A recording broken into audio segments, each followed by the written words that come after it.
Hello student, welcome to L digital. बच्चों, JEE Mains 2024 की dates काफ़ी नज़दीक आ चुकी हैं और आप सभी लोग पूरी लगन और मेहनत के साथ अपनी अपनी प्रिपरेशंस में लगे हुए हैं। बच्चों, आपकी उसी प्रिपरेशन को और अधिक शार्प करने के लिए, उसको एक नई उड़ान देने के लिए हम आपके लिए लेके आए हैं जेईई मेंस की PYQ सीरीज। बच्चों, इस सीरीज में पिछले 5 सालों में जेईई मेंस में जो क्वेश्चंस पूछे गए हैं, यानी कि 2019 से लेकर 2023 तक के किसी भी टॉपिक के जितने भी क्वेश्चंस पूछे गए हैं, हमने उनका डीपली एनालिसिस किया है और आज हम उनको देखेंगे किस टाइप्स के क्वेश्चन आपके एग्जाम में पूछे गए हैं। तो आज का हमारा टॉपिक है बायनोमियल थ्योरम। आइए सबसे पहले उसकी एनालिसिस को देखते हैं कि इस टॉपिक से इसके सब टॉपिक का कितना वेटेज रहा है आपके एग्जामिनेशन में। तो चलिए सबसे पहले एनालिसिस पे एक नज़र डालते हैं। बच्चों, ये सारे हमारे सब टॉपिक हैं जिनको हम बायनोमियल थ्योरम के चैप्टर में पढ़ते हैं, ठीक है। तो जो हमारा फर्स्ट सब टॉपिक आता है वो क्या है? General term, middle term and number of terms. इसका जो वेटेज रहा है पिछले 5 सालों में, 5 सालों के जो क्वेश्चंस आए हैं आपके एग्जामिनेशन में, उसका क्या वेटेज रहा है? 28.57%, ठीक है। जो हमारा नेक्स्ट सब टॉपिक है वो भी है जनरल एक्सपेंशन है, जिसमें कुछ अदर फंक्शंस का उसने इस्तेमाल कर लिया है, जैसे कभी लॉग फंक्शन का यूज़ कर लिया है, कभी ट्रिग्नोमेट्री यूज़ किया है, कभी एक्सपोनेंशियल यूज़ किया है, ठीक है। तो इस टाइप के जो डिफरेंट क्वेश्चंस बनते हैं, इनका वेटेज कितना रहा है? 6.77%, ठीक है। और ब्रैकेट टू ब्रैकेट मल्टीप्लिकेशन का वेटेज रहा है 6.77%। और बायनोमियल कॉफिशिएंट्स की जो सम की सीरीज बनती है 2 की पावर n के बेस पे, उसका वेटेज रहा है 4.51%। और rational term and integral terms के बेस पे जो क्वेश्चंस आए हैं पिछले 5 सालों में, उनका वेटेज रहा अपना 3.76%, है ना। और बायनोमियल थ्योरम का जो एक्सपेंशन है, यानी कि जो डिविजिबिलिटी प्रॉब्लम है और रिमाइंडर प्रॉब्लम है, जिससे काफ़ी क्वेश्चंस पूछे गए हैं पिछले 5 सालों में, आप देखोगे तो इसका वेटेज रहा है 13.53%। और सीडो फंक्शन यानी कि इंटीग्रल पार्ट और फ्रैक्शनल पार्ट पे बेस पे क्वेश्चंस पूछे गए बायनोमियल एक्सपेंशन पे, इसका वेटेज रहा है 1.50%। एनजीटी, जिसको हम न्यूमेरिकली ग्रेटेस्ट टर्म के नाम से भी जानते हैं, इसका वेटेज रहा है 0.75%। और बायनोमियल कोएफिशिएंट्स के समेशन की सीरीज, इसका वेटेज रहा है 12.78%। और प्रोडक्ट ऑफ बायनोमियल कोएफिशिएंट्स यानी कि दो कोएफिशिएंट्स के प्रोडक्ट जो सीरीज बनती है, इसका क्या वेटेज रहा है? 5.26%। और हमारे जो लास्ट के दो सब टॉपिक बचते हैं, मल्टीनोमियल थ्योरम, इसका वेटेज 7.52% रहा है। और binomial theorem of any index, इसका वेटेज अपना रहा है, इसका भी 7.52% रहा है ना। तो बच्चों, अगर आप ध्यान से देखोगे तो आप पाओगे कि जो हमारा बेसिक चीज़ है, जो हम डेफिनेशन पढ़ते हैं बायनोमियल थ्योरम की, यानी कि जो हम फर्स्ट लेक्चर में कवर करते हैं, general term, middle term, number of terms, ठीक है, इसका वेटेज और बायनोमियल कोएफिशिएंट्स, इन दोनों का वेटेज ही आपके एग्जामिनेशन में काफ़ी ज़्यादा रहा है ना। तो सब चलिए इसको स्टार्ट करते हैं इस सेशन को। बच्चों, इस सेशन का आपको फ़ायदा तभी होगा जब आपको क्वेश्चन स्क्रीन पे दिखे और उसके साथ ही साथ आप इस क्वेश्चंस को अटेम्प्ट करो एक टाइम लिमिट में। उस टाइम लिमिट मान लो आप 3 to 4 मिनट में आप इस क्वेश्चंस को अटेम्प्ट करो और देखते जाओ कि आपने क्वेश्चंस का आंसर सही फाइंड आउट किया है नहीं किया है। अगर आपने कोई मिस्टेक्स की है तो उस मिस्टेक्स को बताने के लिए हम आपके साथ यहाँ पे हैं, ठीक है। तो चलिए इस सेशन को शुरू करते हैं। बच्चों, इस टॉपिक को हम 2 पार्ट में कवर करेंगे। फर्स्ट पार्ट जो हमारा रहेगा वो फर्स्ट पार्ट में इन सब टॉपिक को कवर करेंगे और सेकेंड पार्ट में इतने सारे सब टॉपिक को कवर करेंगे। तो आज हमारा पार्ट 1 है बायनोमियल थ्योरम का। तो इस पार्ट 1 का जो हमारा फर्स्ट सब टॉपिक है, general term, middle term and number of terms. तो आइए क्वेश्चंस की तरफ मूव करते हैं। बेटा, जो हमारा फर्स्ट क्वेश्चन है, जेईई मेंस 2020 का आया हुआ क्वेश्चन है।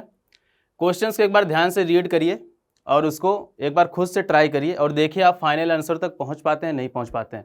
उसके बाद आप जो हम सोल्यूशन बताएंगे उसके मैच करिएगा और देखिएगा आपने कहाँ पे किस स्टेप में मिस्टेक्स किए, है ना। तो आइए क्वेश्चंस को एक बार ध्यान से पढ़ते हैं। बच्चे, क्वेश्चन क्या दिया है? Let alpha greater than 0 and beta greater than 0। और अल्फा और बीटा में एक रिलेशन दे रखा उन्होंने कि alpha cube plus beta square की वैल्यू क्या दे रखी है? 4 दे रखी है। यहाँ तक तो बायनोमियल थ्योरम का कोई यूज़ नहीं है। इसके बाद उन्होंने क्या पूछा? If the maximum value of the term independent of x in the expression alpha x की पावर 1/9 प्लस बीटा एक्स की पावर -1/6 होल पावर 10, ठीक है। यानी कि जो ये एक्सप्रेशन दिया है ये वाला, इसमें हमें क्या फाइंड करना है? Term independent of x. Term independent of x का मतलब क्या हुआ? Constant term. कांस्टेंट टर्म का मतलब क्या हुआ? एक्स की पावर क्या होनी चाहिए? 0 होनी चाहिए, है ना। तो आइए जनरल टर्म का सबसे पहली बात करें जनरल टर्म की। तो मान लो अगर अपना binomial expansion x plus a की पावर n है, तो इसका जनरल टर्म हम क्या लिख सकते हैं? TR+1। इसका फार्मूला क्या होता है?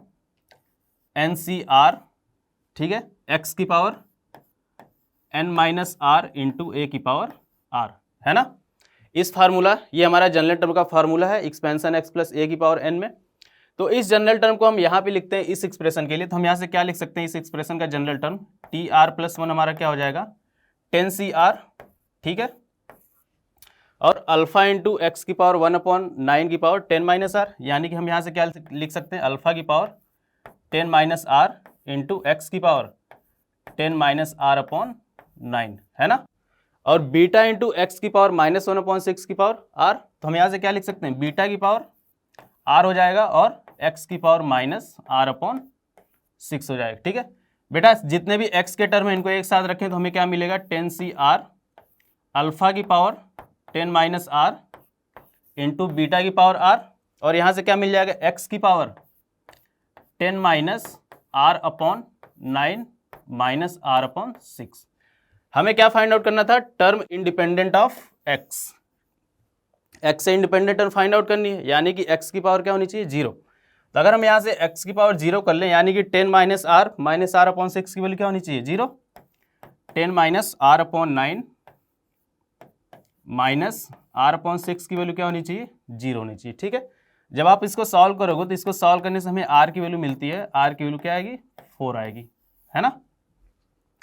यानी कि r की वैल्यू 4 मिल गई, तो r की वैल्यू जब आप यहाँ पुट करोगे तो क्या, यानी कि T5 यानी कि फिफ्थ टर्म जो हमारा जो है वो क्या है x से इंडिपेंडेंट है, यानी कि कांस्टेंट है। आइए T5 की अगर वैल्यू फाइंड आउट करें तो T5 की वैल्यू क्या मिल जाएगी 10C4, अल्फा की पावर हमारा क्या था 10 माइनस आर, यानी कि क्या हो जाएगा अल्फा की पावर 6 बीटा की पावर 4, यानी कि ये जो टर्म है फिफ्थ टर्म जो है हमारा वो x से इंडिपेंडेंट है। अब क्वेश्चंस की तरफ मूव करते हैं। क्वेश्चंस क्या दिया है कि maximum value of the term, हमें यानी कि जो हमने T5 फाइंड किया इसकी मैक्सिमम वैल्यू फाइंड आउट करनी, यानी कि TC4 तो कांस्टेंट है, वेरिएबल क्या है अल्फा की पावर 6 और बीटा की पावर 4, यानी कि हमें अल्फा की पावर 6 और बीटा की पावर 4 की मैक्सिमम वैल्यू फाइंड आउट करनी पड़ेगी, तब जाके हम T5 की मैक्सिमम वैल्यू फाइंड आउट कर सकते हैं। यहाँ तक तो मुझे उम्मीद है सारे बच्चों ने क्वेश्चन सॉल्व कर लिया होगा। अब जो हमें प्रॉब्लम होगी वो अल्फा की पावर 6 और बीटा की पावर 4 की मैक्सिमम वैल्यू कैसे फाइंड आउट करें। बेटा उसके लिए देखो मैंने क्वेश्चन में पहले ही बोला था जो फर्स्ट लाइन गिवन है, ठीक है, इसका हम इस्तेमाल कर सकते हैं। यहाँ पे दो वेरिएबल्स अल्फा और बीटा के बीच में एक रिलेशन गिवन है और हमें इनके मल्टीपल को क्या करना है मैक्सिमाइज करना है। तो क्या आपके दिमाग में एक बात आ रही है कि सर यहाँ पे AMGM का कॉन्सेप्ट यूज हो सकता है। सर बिल्कुल हो सकता है। कैसे, हमें अल्फा की पावर 6 चाहिए और हमें अल्फा क्यूब गिवन है, तो क्या हम इसको अल्फा क्यूब अपॉन 2 और प्लस अल्फा क्यूब अपॉन 2 लिख सकते हैं। कोई प्रॉब्लम नहीं होनी चाहिए। दोनों को ऐड करोगे आपको क्या मिलेगा अल्फा क्यूब मिलेगा, और जैसे ही आपके ज्योमेट्रिक मीन निकालने जाओगे मल्टीप्लाई करोगे इन दोनों का तो क्या मिलेगा अल्फा की पावर 6, ठीक है। कुछ फीलिंग आ रही है। सिमिलरली बीटा की पावर 4 चाहिए था हमें, जिसकी मैक्सिमम वैल्यू फाइंड करनी, तो हम इसको beta square upon 2 plus beta square upon 2 लिख सकते हैं। कोई प्रॉब्लम नहीं होगी। तो बेटा ये चार टर्म अपने को मिल गई, alpha cube upon 2, alpha cube upon 2, beta square upon 2, beta square upon 2, और चारों टर्म क्या है पॉजिटिव है, क्योंकि उसने क्वेश्चन में दे रखा है कि अल्फा और बीटा क्या है पॉजिटिव है। तो पॉजिटिव टर्म में AMGM लगाने में कोई प्रॉब्लम नहीं है। तो इन चार टर्म से अगर हम AMGM का यूज़ करें तो हम क्या लिख सकते हैं arithmetic mean greater equal to geometric mean. Clear. तो जब इन चारों टर्म्स का अरिथमेटिक मीन निकालेंगे यानी कि चारों का सम अपॉन नंबर ऑफ टर्म्स, तो चारों का सम अपने को क्या गिवन था 4 upon number of terms. Clear. Greater equal to जब इनका ज्योमेट्रिक मीन निकालेंगे यानी कि सबका प्रोडक्ट, तो क्या मिलेगा अल्फा की पावर 6 बीटा की power 4 upon 16 whole power 1 upon 4, है ना। देखो अल्फा की पावर 6 बीटा की पावर 4 वाली टर्म यहाँ पे बनती हुई दिखाई दे रही है, ठीक है। तो जब आप इसको सिंप्लीफाई करोगे तो अपने को क्या मिलेगा अल्फा की पावर 6 बीटा की power 4 whole power 1 upon 6 less than or equal to 2। दोनों साइड पावर 4 कर देंगे तो क्या मिलेगा अल्फा की पावर 6 और बीटा की power 4 less than or equal to 16, यानी कि अल्फा की पावर 6 बीटा की पावर 4 की जो वैल्यू है या तो 16 होगी या उससे छोटी होगी। तो इसकी मैक्सिमम वैल्यू क्या है 16। तो जब इसकी हम यहाँ पे मैक्सिमम वैल्यू पुट कर देंगे तो हमें T5 की मैक्सिमम वैल्यू मिल जाएगी, है ना। तो यानी कि हम T5 की मैक्सिमम वैल्यू क्या बोल सकते हैं T5 मैक्सिमम, यानी कि टर्म इंडिपेंडेंट ऑफ x की मैक्सिमम वैल्यू क्या होगी 10C4 इंटू 16, है ना। और इसकी मैक्सिमम वैल्यू क्या दे रखी थी उन्होंने 10 के, और हमसे के की वैल्यू पूछी गई थी। अब तो क्वेश्चन इजी है, सिर्फ सिंप्लीफाई करना है यहाँ पे। तो 10C4 को हम क्या लिख सकते हैं, 10 इंटू 9 इंटू 8 इंटू 7 और 4 3 2 1, ठीक है। 10C4 NCR का फार्मूला लगाओगे, factorial n upon factorial n minus r into factorial r. तो factorial 10 upon factorial 6 into factorial 4। तो फैक्टोरियल 10 को 10 9 8 7 लिखोगे, फैक्टोरियल 6 से फैक्टोरियल 6 कैंसिल आउट हो जाएगा, है ना। तो कोई प्रॉब्लम यहाँ पे नहीं होनी चाहिए। इंटू 16, इसकी वैल्यू क्या दे रखी है अपने को, 10 इंटू के, ठीक है। तो यहाँ से 10 से 10 कैंसिल आउट हो गया अपना, और 4 2 जा 8, 8 से 8 कैंसिल आउट हो गया, 3 3 जा 9, ठीक है। तो के की वैल्यू अपने को क्या मिली, 48 इंटू 7। जब आप इसको मल्टीप्लाई करोगे तो बच्चों यहाँ पे आंसर के की वैल्यू क्या आएगी, के की वैल्यू अपने पास मिलेगी 36। आइए एक बार ऑप्शन की तरफ चलते हैं। ऑप्शन में गिवन है क्या, बिल्कुल गिवन है, यानी कि ऑप्शन नंबर बी हमारा क्या होगा, करेक्ट होगा, है ना। तो बेटा कोई प्रॉब्लम नहीं थी, सिर्फ टर्म इंडिपेंडेंट ऑफ एक्स निकालना था, एक सिंपल सा फार्मूला अप्लाई करना था TR+1 जनरल टर्म का, ठीक है। बट प्रॉब्लम यहाँ पे थोड़ी सी ये सोचने में आती है कि सर मैक्सिमम वैल्यू में, देखो एक बात आप ध्यान में रखो, जब भी दो टर्म के बीच में उनके सम का रिलेशन गिवन है ना, और उनके प्रोडक्ट की मैक्सिमम और मिनिमम वैल्यू पूछी जाए, तो आपके दिमाग में सबसे पहले क्वेश्चन आना चाहिए कि सर AMGM का कॉन्सेप्ट यूज़ होगा, ठीक है। तो उसके बाद आपने AMGM का कॉन्सेप्ट यूज कर लिया, जिससे इनके प्रोडक्ट का क्या कर लिया, मैक्सिमम वैल्यू फाइंड आउट कर लिया, उसके बाद क्वेश्चन हमारा सॉल्व हो गया, है ना। तो आइए नेक्स्ट क्वेश्चन की तरफ मूव करते हैं। नेक्स्ट क्वेश्चन क्या है बच्चों, बताइए इस टाइप का क्वेश्चन 3 कॉन्जुगेटिव टर्म्स का कोफिशिएंट्स का रेशियो, इस टाइप के क्वेश्चन आप देखोगे पिछले 5 सालों में ढेर सारे भर भर के पूछे गए आपके एग्जामिनेशन में। तो इसको ध्यान से एक बार सॉल्व कीजिएगा और ट्राई कीजिएगा इसके फाइनल आंसर तक आप पहुंच जाओ, ठीक है। तो एक बार क्वेश्चन ध्यान से पढ़ते हैं। क्वेश्चन क्या गिवन है, if for some positive integral x यानी कि n, positive integer n, the coefficients of 3 conjugative terms in the binomial expansion 1 + x की पावर n + 5, ठीक है। इनका रेशियो दिया है 5:10:14, then largest coefficients in the expansion, है ना। तो आइए सबसे पहले n की वैल्यू फाइंड आउट करते हैं इस रेशियो से। तो इसको सिंप्लीफाई करने के लिए हम कुछ देर के लिए बेटा लेट n + 5 को क्या एज्यूम कर लेते हैं, n + 5 को m एज्यूम कर लेते हैं, है ना। तो अब हमारा एक्सपेंशन क्या बन गया, 1 + x की 5 x की पावर m। इनमें 3 कॉन्जुगेटिव टर्म्स का कोफिशिएंट्स क्या ले सकते हैं हम, यहाँ से क्या बोल सकते हैं, क्या होगा, MCR +1 और MCR +2, ठीक है। 3 कॉन्जुगेटिव टर्म्स का कोफिशिएंट्स लेना था, हमने एज्यूम कर लिया क्या होगा, MCR +1 और MCR +2। इनका रेशियो 5:10:14 गिवन है। तो इनका रेशियो हम क्या लिख सकते हैं, MCR अपॉन MCR +1, इसका रेशियो क्या है 5:2 यानी कि 1/2। बेटा इसको सिंप्लीफाई नहीं करना है, कुछ बच्चे क्या करेंगे, NCR का फार्मूला यूज कर लेंगे, factorial m upon factorial m minus r into factorial r, उससे थोड़ा सा लेंथी हो जाएगा। आप ध्यान रखो कि आप देखो एक बायनोमियल कोफिशिएंट्स के रिलेशन से आपने कुछ फार्मूला पढ़ा होगा, अगर आपको याद हो तो। फार्मूला क्या होता है, NCR अपॉन NCR -1, इसकी वैल्यू क्या होती है, n - R-1/r। क्लियर है, याद है सबको, ये याद होना चाहिए बेटा, ये डायरेक्ट यूज हो जाता है। अगर ये याद नहीं तो आप इसको ओपन करोगे NCR के फार्मूले से तो भी आंसर आएगा, बट थोड़ा सा आपका टाइम टेकिंग हो जाएगा। NCR upon NCR -1 n - R-1/r। याद करने का तरीका क्या है, देखो NCR अपॉन NCR -1 यानी कि जो सफिक्स का डिफरेंस है वो क्या होना चाहिए, 1 होना चाहिए, यानी कि न्यूमरेटर का सफिक्स डिनोमिनेटर के सफिक्स से 1 ज़्यादा है, ठीक है। ये किसके इक्वल होता है, n माइनस डिनोमिनेटर का सफिक्स R-1 अपॉन न्यूमरेटर का सफिक्स, ठीक है। आप ध्यान से देखो MCR अपॉन MCR +1, यानी कि यहाँ पे थोड़ा सा इसका रेसिप्रोकल लिखा हुआ है, ठीक है। डिनोमिनेटर का सफिक्स R+1, न्यूमरेटर का सफिक्स R, तो डिनोमिनेटर का सफिक्स न्यूमरेटर के सफिक्स से 1 ज़्यादा है, तो इसका रेसिप्रोकल हम क्या लिख सकते हैं, यहाँ से हम क्या लिख सकते हैं, m - R lower suffix upon greater suffix larger suffix और R+1 = 1/2। इसको जब आप सिंप्लीफाई करोगे, क्रॉस मल्टीप्लाई करोगे तो कितना आएगा, 2R प्लस आर 3r, ठीक है, 3r plus 2 equal to m। हमने इसको इक्वेशन 1 नाम दे दिया। क्लियर। अब MCr+1 और MCr+2 का रेशियो क्या गिवन है, 10:14। तो हम यहां से क्या बोल सकते हैं, MCr+1 और MCr+2 इनका रेशियो क्या गिवन था, 10:14, यानी कि 5:7।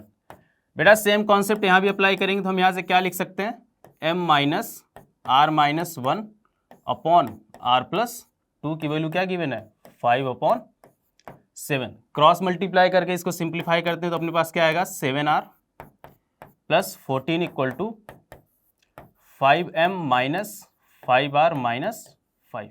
क्लियर। हम यहाँ से क्या बोल सकते हैं, अपने पास क्या आया, 12r plus 19 equal to 5m। इसको इक्वेशन नंबर 2 नाम दे देते हैं। ठीक है।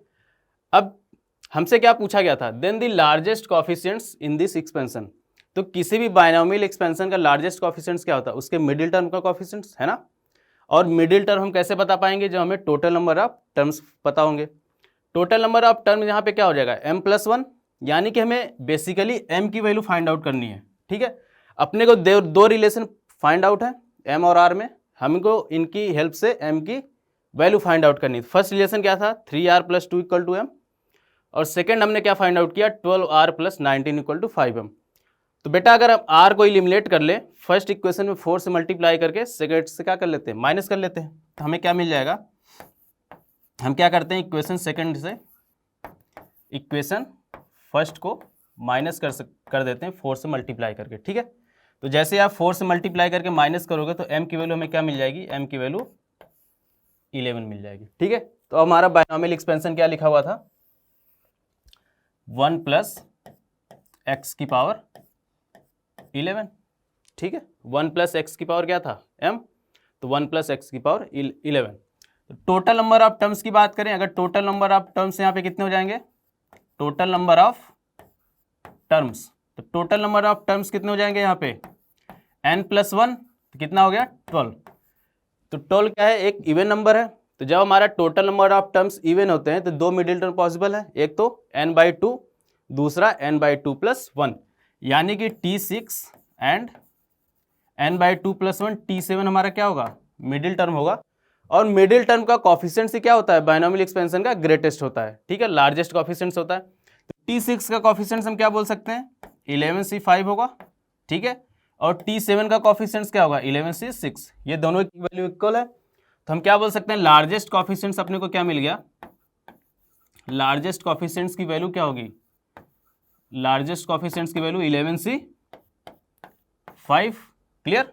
इसको हम सिंप्लीफाई कर लेते हैं तो हमें क्या मिलेगा, 11, 10, 9, 8 × 7 अपॉन 5 × 4 × 3 × 2 × 1। बेटा 10 से 10 कैंसिल आउट हो गया, 4 2 = 8 और 3 3 = 9।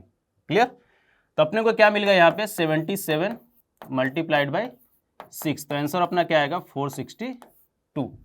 आइए एक बार ऑप्शंस की तरफ चलते हैं, यानी कि हमारा ऑप्शन सी क्या होगा, ऑप्शन सी करेक्ट होगा, है ना। एक बार आइए ऑप्शन वेरीफाई करते हैं, option c should be correct. Next question की तरफ चलते हैं। अगला क्वेश्चन क्या है, if the sum of coefficients of all positive power of x, यानी कि ये जो एक्सपेंशन अपने को गिवन है, इसमें x के जितने भी पॉजिटिव पावर हैं। क्लियर। क्वेश्चन से एक बार ध्यान से पढ़िएगा आप लोग, क्या दिया है, if the sum of coefficients, हमें सम ऑफ कोएफिशिएंट्स की बात की गई है, किसमें, of all positive power of x, यानी कि x की जितनी भी पॉजिटिव पावर हैं उनके कोएफिशिएंट्स का सम, किसमें, इस एक्सपेंशन में, x की पावर n + 2 अपॉन x की पावर 5 होल पावर 7। ठीक है। तो उनका सम कितना दे रखा है अपने को, 939। ठीक है। तो हमसे क्या पूछी गई है, then sum of the all possible integral values of n, हमें n की वैल्यू पे कमेंट करना है। तो इस एक्सपेंशन में x की जितनी भी पॉजिटिव पावर है उनके कोएफिशिएंट्स का सम 939 है, तो हमें n की वैल्यू पे कमेंट करना है। क्वेश्चन सबको क्लियर है। ठीक है। तो बायनॉमियल एक्सपेंशन की अगर हम बात करें बच्चों थोड़ी देर के लिए, तो x प्लस ए की पावर n, इसका एक्सपेंशन हम क्या लिखते हैं, इसका एक्सपेंशन क्या होता है, एन सी जीरो एक्स की पावर n, क्लियर। अगला टर्म क्या होता है, एन सी वन एक्स की power n minus one into a, clear. अगला टर्म क्या लिख सकते हैं, एन सी टू एक्स की power n minus two into a square and so on, ये इसी तरीके से चलता रहता है। और लास्ट में क्या आता है, n C N into a की पावर n, क्लियर। ये सबको याद होगा, सबको पता होगा। तो सेम एक्सपेंशन बच्चों अगर हम यहाँ पे अप्लाई करने की कोशिश करें तो हम यहाँ से क्या लिख सकते हैं, x की power n plus two upon x की पावर 5 होल अपॉन 7। इसका एक्सपेंशन लिखना चाहे तो हम क्या लिख सकते हैं, 7c0, फर्स्ट टर्म क्या आएगा 7c0 एक्स की पावर 7n प्लस अगला क्या आएगा 7c1 एक्स की पावर n माइनस वन, यानी कि एक्स की पावर 6n इंटू ए 2 अपॉन एक्स की पावर 5। तो अगला क्या आएगा 7c1 एक्स की power 6n minus 5 into 2, clear. इसके अगला नेक्स्ट टर्म क्या आएगा 7c2 एक्स की पावर n माइनस टू, यानी कि एक्स की पावर n माइनस टू, यानी कि 7 माइनस टू 5। तो हम यहाँ से क्या बोल सकते हैं 7c2 एक्स की power 5n minus into a square, यानी कि 2 अपॉन एक्स की पावर 10। तो एक्स की पावर 10 ऊपर जाएगा तो कितना आएगा 5 minus 5n minus 10 into 4, clear. इसके अगला टर्म क्या आएगा 7c3 एक्स की पावर n माइनस 3, यानी कि x की power 4n minus 15 into 8, clear. इसके अगला टर्म क्या आएगा 7c4 एक्स की power 3n minus 20 into 8। Next term की बात करें तो नेक्स्ट टर्म क्या आएगा 7c5 एक्स की power 2n minus 25 into 32 plus and so on, ये सीरीज ऐसी चलती रहेगी। तो अब हमने इस एक्सपेंशन को क्या कर लिया, इस बायनॉमियल एक्सप्रेशन को एक्सपेंड कर लिया। x की पावर क्या आ रही 7n, x की पावर 6n माइनस 5, x की पावर 5n माइनस 10। तो x की पावर 7n का कॉफिशिएंट्स क्या है 7c0। अगले टर्म x की पावर 6n माइनस 5, इसका कॉफिशिएंट्स क्या है 2 इंटू 7c1, क्लियर। अगला टर्म x की पावर 5n माइनस t, इसका कॉफिशिएंट्स 4 इंटू 7c2। तो क्वेश्चन में क्या बोला है कि जितनी भी x की पॉजिटिव पावर्स हैं उनके कॉफिशिएंट्स का सम अपने को 939 दिया है, क्लियर। तो अब कौन सी x की पावर पॉजिटिव है, क्योंकि x की पावर तो 7n के टर्म में आ रही है, तो हम कमेंट नहीं कर सकते x की कौन सी पावर पॉजिटिव है और कौन सी पावर निगेटिव है ना। बट हम इनके कॉफिशिएंट्स के सम पे कमेंट कर सकते हैं, यानी कि 7c0 plus 7c2 into 2 plus 4 into 7c2, इनके सम पे अगर हम थोड़ा सा गौर करें तो अगर हम इनका सम फाइंड आउट करने की कोशिश करें तो हम देख लें कि किस टर्म तक हमारा सम 939 पे आ रहा है। तो हम वहां से बोल सकते हैं कि यानी कि यहां तक जितना भी x है उसकी पावर क्या होगी पॉजिटिव, इसके बाद जितने भी x आएंगे उनकी पावर क्या होनी पड़ेगी निगेटिव होनी पड़ेगी, है ना। तो अगर बायनॉमियल इनके कॉफिशिएंट्स के सम की बात करें, एक तरफ बच्चों अगर हम इनके कॉफिशिएंट्स ले लेते हैं, ठीक है, और दूसरी तरफ इनका सम फाइंड आउट करते हैं, तो जो फर्स्ट टर्म था उसकी कॉफिशिएंट्स क्या है x की पावर, फर्स्ट टर्म में x की पावर क्या है 7n, उसका कॉफिशिएंट्स क्या था 7c0, इसकी वैल्यू कितनी आएगी 1। तो सेकेंड टर्म में x की पावर क्या थी 6n माइनस 5, x की पावर क्या है 6n माइनस 5, इसका कॉफिशिएंट्स क्या था 2 इंटू 7c1, इसकी वैल्यू कितनी आएगी 14। तो अब बायनॉमियल कॉफिशिएंट यानी कि x की पावर x के कॉफिशिएंट्स का सम कितना आ गया अपने पास 15। इसके अगले टर्म में x की पावर क्या थी 5n माइनस 10, उसका कॉफिशिएंट्स क्या है 4 इंटू 7c2, x की पावर 5n माइनस 10, इसका कॉफिशिएंट्स क्या है 4 इंटू 7c2, 7c2 की वैल्यू 21 इंटू 4 कितना आ जाएगा 84। तो इसका सम कितना आ गया अपने पास 84 प्लस 15 99, ठीक है। नेक्स्ट टर्म में x की पावर क्या है 4n माइनस 15, x की पावर क्या था 4n माइनस 15, इसका कॉफिशिएंट्स क्या है 8 इंटू 7c3, ठीक है। कॉफिशिएंट्स क्या था 8 इंटू 7c3, 7c3 को हम क्या लिख सकते हैं 7c3 को factorial 7 upon factorial 4 into factorial 3, factorial 7 को क्या लिख सकते हैं, 7 into 6 into 5 into 7 into 6 into 5 है ना। और फैक्टोरियल 4 से फैक्टोरियल 4 हमारा क्या हो जाएगा, कैंसिल आउट हो जाएगा, ठीक है। यानी कि 7 6 5/6 फैक्टोरियल 3, 6 से 6 कैंसिल हो गया, 8 5 40, इसकी वैल्यू कितनी आ गई, 7 इंटू 40 कितना आ गया 280। तो सम यहाँ पे कितना आएगा 280 प्लस 99, ठीक है। जब आप इसको ऐड करोगे कितना आएगा 973 379। देखो सम हमारा यहाँ तक फोर्थ टर्म तक कितना है 379। अभी सम हमको कहाँ तक लाना था 939 तक। तो एक टर्म की और प्रोसीड करते हैं अगले टर्म पे। अगले टर्म में x की पावर क्या थी 3n-20, x की पावर क्या था 3n-20, इसका कॉफिशिएंट्स क्या था 16 इंटू 7c4, 7c4 को हम क्या लिख सकते हैं 7c3। तो अगर आप इसको सिंप्लीफाई करोगे तो वैल्यू कितनी आएगी 7 6 5/6। तो कितना आ गया, इसको यहाँ सॉल्व कर लेते हैं, कितना आ गया 80 इंटू 7, कितना आ गया 560। तो अब बच्चों जब 560 में 379 ऐड करोगे तो सम कितना आ गया कॉफिशिएंट्स का। अब आप देखोगे यहाँ पे सम कितना अपने को मिल गया 939। यानी कि फिफ्थ टर्म तक x की जितनी भी पावर्स थी उनके कॉफिशिएंट्स का सम क्या है 939। यानी कि फिफ्थ टर्म तक x की जो भी पावर बनेगी उसको क्या होना पड़ेगा पॉजिटिव, क्योंकि क्वेश्चन में बोला था कि सारे पॉजिटिव पावर ऑफ x का सम कितना है 939। यानी कि फिफ्थ टर्म तक हमने चेक कर लिया कि जितनी भी x की पावर थी उनके कॉफिशिएंट्स का सम क्या बन रहा है 939। यानी कि फिफ्थ टर्म तक x की जितनी भी पावर होगी उसको क्या होना पड़ेगा पॉजिटिव। उसके बाद जितनी भी टर्म्स आएंगी उसमें x की पावर को क्या होना पड़ेगा निगेटिव। तो हम यहां से क्या कमेंट कर सकते हैं कि x की पावर 3n-20 यानी कि 3n-20 को क्या होना पड़ेगा पॉजिटिव। क्लियर।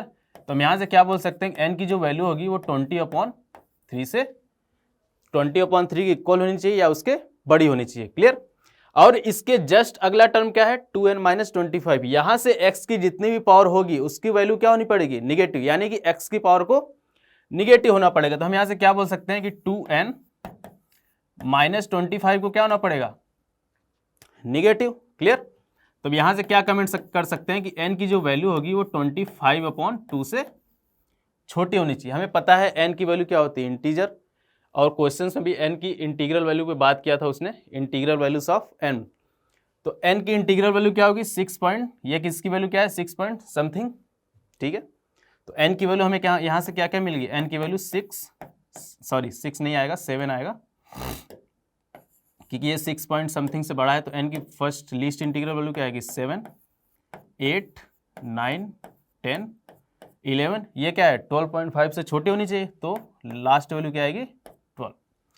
अब इन सबका समेशन पूछा है तो इन सबका सम कितना आ जाएगा, अब इन सबको ऐड करोगे तो सम कितना आएगा 57। तो हमारा आंसर कितना आएगा 57। क्लियर। किसी को कोई डाउट नहीं है।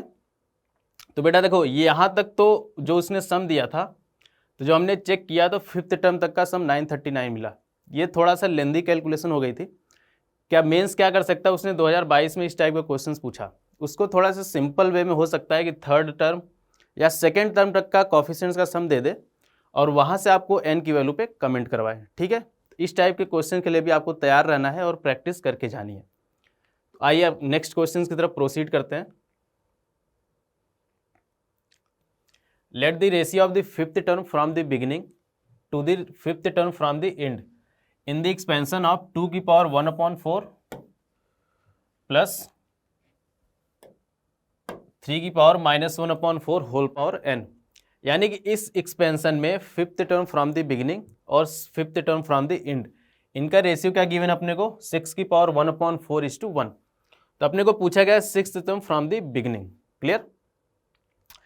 तो बेटा अगर fifth term from the end और fifth term from the beginning की बात करें, सपोज जैसे अपने को एक्सपेंशन गिवन है x प्लस वाई की power n। Clear.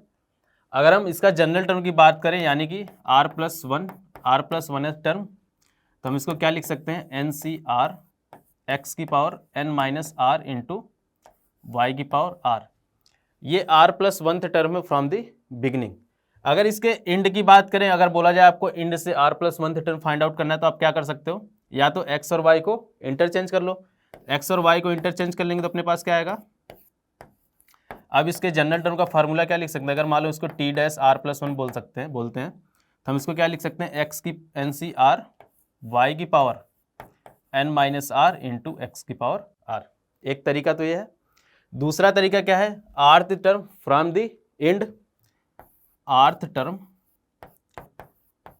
From the end, ये किसके इक्वल होता है, n-r plus second term from the beginning, clear. या तो अगर आप x और y को इंटरचेंज नहीं करना चाहते हो तो आप क्या कर सकते हो, अगर आपसे आर्थ टर्म फ्रॉम द इंड पूछा जाए तो आप n-r plus second term from the beginning find out कर लो, या तो आप सिंपली x प्लस वाई की पावर n लिखा हुआ उसका आर्थ टर्म फ्रॉम द, ये क्या है, बिगिनिंग से बोला जाता है ना, r+1th term from the beginning.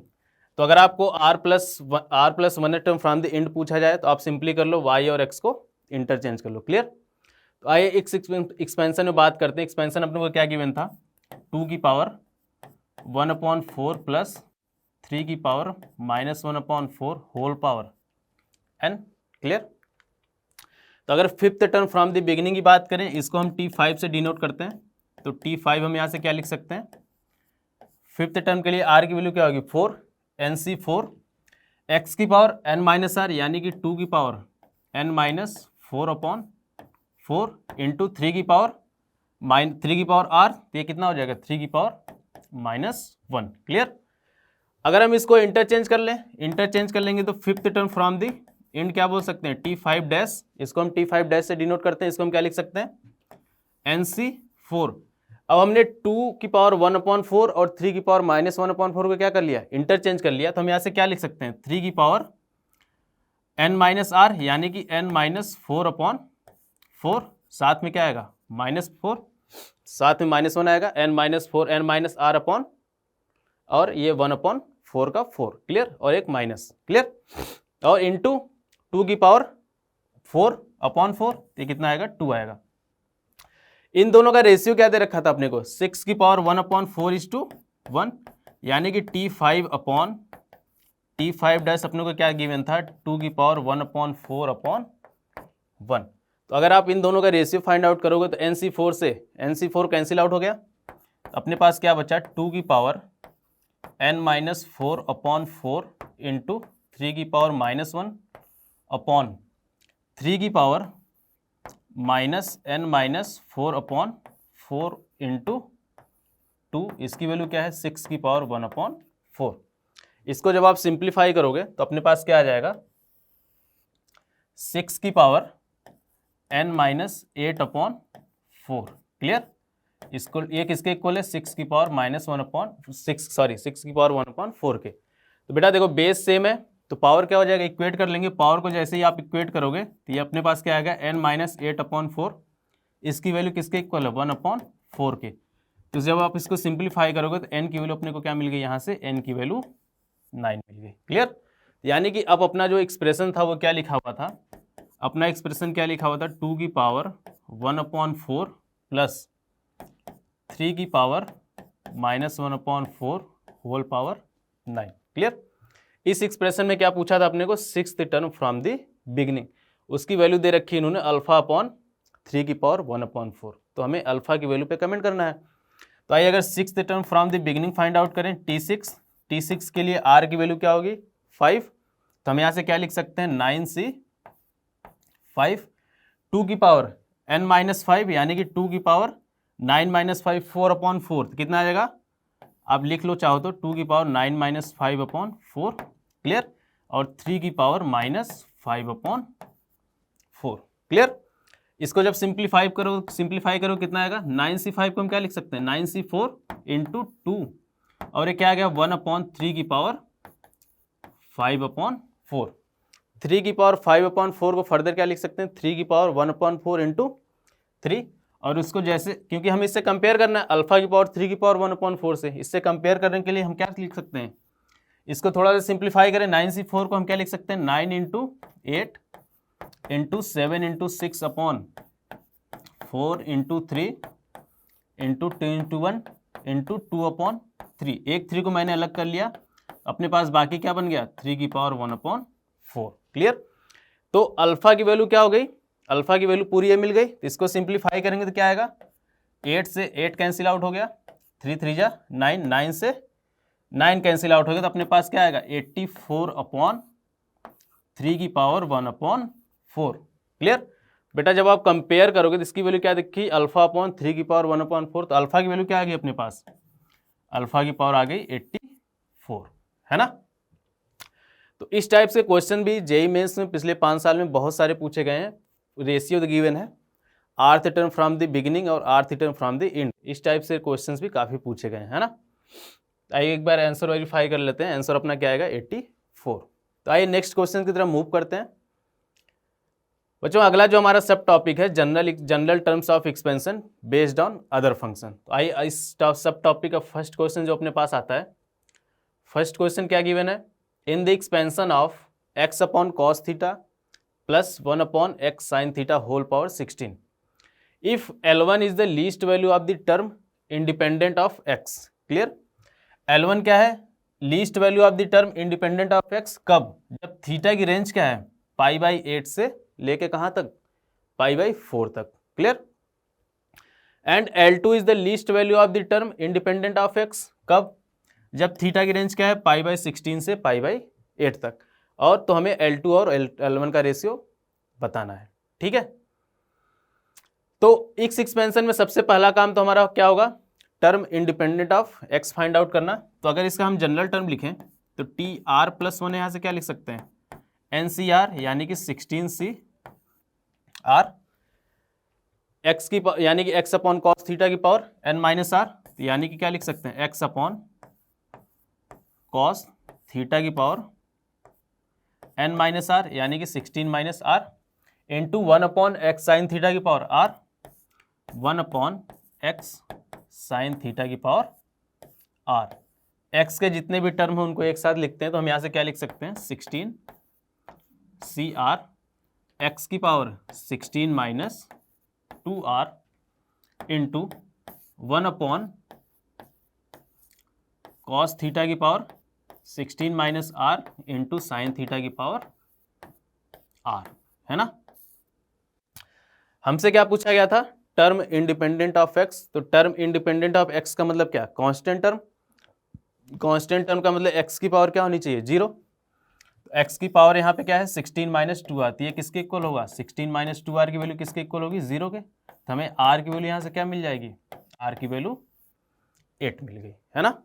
तो r की वैल्यू 8 पुट करेंगे, यानी कि हमारे जो 9th टर्म है T9th टर्म, वो क्या है टर्म इंडिपेंडेंट ऑफ x है। तो अगर हम T9 की बात करें तो हम यहाँ से क्या लिख सकते हैं, T9 अपने पास क्या आएगा 16C9, r की वैल्यू 8 है तो कितना आ जाएगा 8 आ गया। क्लियर। और cos थीटा की पावर 16 माइनस 8 और साइन थीटा की पावर 8। तो अपने पास बेसिकली यहाँ पे क्या बन गया sine theta into cos theta whole power 8। Clear. ये हमारा 9th टर्म है जो टर्म इंडिपेंडेंट ऑफ x है। इसकी वैल्यू L1 है जब थीटा की रेंज क्या है π/8 से π/4। इसकी वैल्यू L2 है जब थीटा की रेंज क्या है π/16 से π/8। तो इसकी मैक्सिमम मिनिमम वैल्यू बताने के लिए इसको थोड़ा सा बेटा हम सिंप्लीफाई करें, यहाँ पे 2 से डिवाइड मल्टीप्लाई करें तो अपने पास क्या आएगा 16C8, 2 से मल्टीप्लाई करेंगे तो क्या मिल जाएगा साइन 2 थीटा और अपॉन 2, तो 2 की पावर 8 क्या हो जाएगा ऊपर चला जाएगा, तो नीचे क्या बन गया साइन 2 थीटा की पावर 8। क्लियर है ना। यहां पे हमने क्या किया 2 से डिवाइड मल्टीप्लाई कर लिया, तो 2 साइन थीटा कॉस थीटा मिलकर क्या बन गया साइन 2 थीटा, और जो 1 अपॉन 2 की पावर 8 था वो ऊपर चला गया, क्या बन गया 2 की पावर 8। अब बेटा में L1 कब होगा, जब साइन 2, L1 क्या है लीस्ट वैल्यू ऑफ टर्म है, लीस्ट वैल्यू इसकी लीस्ट वैल्यू है, तो लीस्ट वैल्यू क्या होगी जब साइन 2 थीटा मैक्सिमम होगा। बेटा जब हमें रेशियो फाइंड करना है L2 और L1 का, तो इन दोनों टर्म्स कोई मतलब है नहीं, फिर भी इसको रखते हैं। तो L1 की वैल्यू कब होगी, व्हेन थीटा बिलोंग्स टू π/8 से π/4। थीटा क्या है जब हमारा कहाँ से कहाँ तक है, π/8 से π/4, तो L1 की वैल्यू क्या होगी, साइन 2 थीटा मैक्सिमम कब होगा, जब थीटा की वैल्यू π/4, तो L1 यहाँ से क्या निकल के आएगा, L1 16c 8 2 की पावर 8, थीटा की वैल्यू π/4 पुट करेंगे क्या आएगा, साइन π/2, साइन π/2 की वैल्यू 1, तो क्या मिल गया 2/2 की पावर 8। क्लियर। और जब थीटा की वैल्यू अपने पास क्या है, π/16 से π/8, थीटा की वैल्यू क्या है, π/16 से π/8, तो साइन 2 थीटा मैक्सिमम कब होगा, जब थीटा की वैल्यू क्या होगी, π/8। बेटा साइन 0 से π/2 तक साइन थीटा क्या होता है, इंक्रीजिंग फंक्शन होता है, तो थीटा की वैल्यू जब बढ़ेगी 0 से π/2 में, तो हमारा साइन 2 थीटा क्या होगा, यानी कि साइन थीटा क्या होगा, मैक्सिमम होगा। तो π/16 और π/8 में साइन 2 थीटा मैक्सिमम कब होगा, जब थीटा की वैल्यू क्या होगी, π/8। तो L2 की वैल्यू अपने को क्या मिल जाएगी, 16c8 2 की पावर 8 अपॉन, थीटा की वैल्यू जैसे ही आप π/8 पुट करोगे यहाँ पे क्या मिल जाएगा, पाई अपॉन साइन π/4, साइन π/4 की वैल्यू 1/√2, तो यानी कि अपने पास क्या मिल गया, 1/√2 की पावर 8। क्लियर।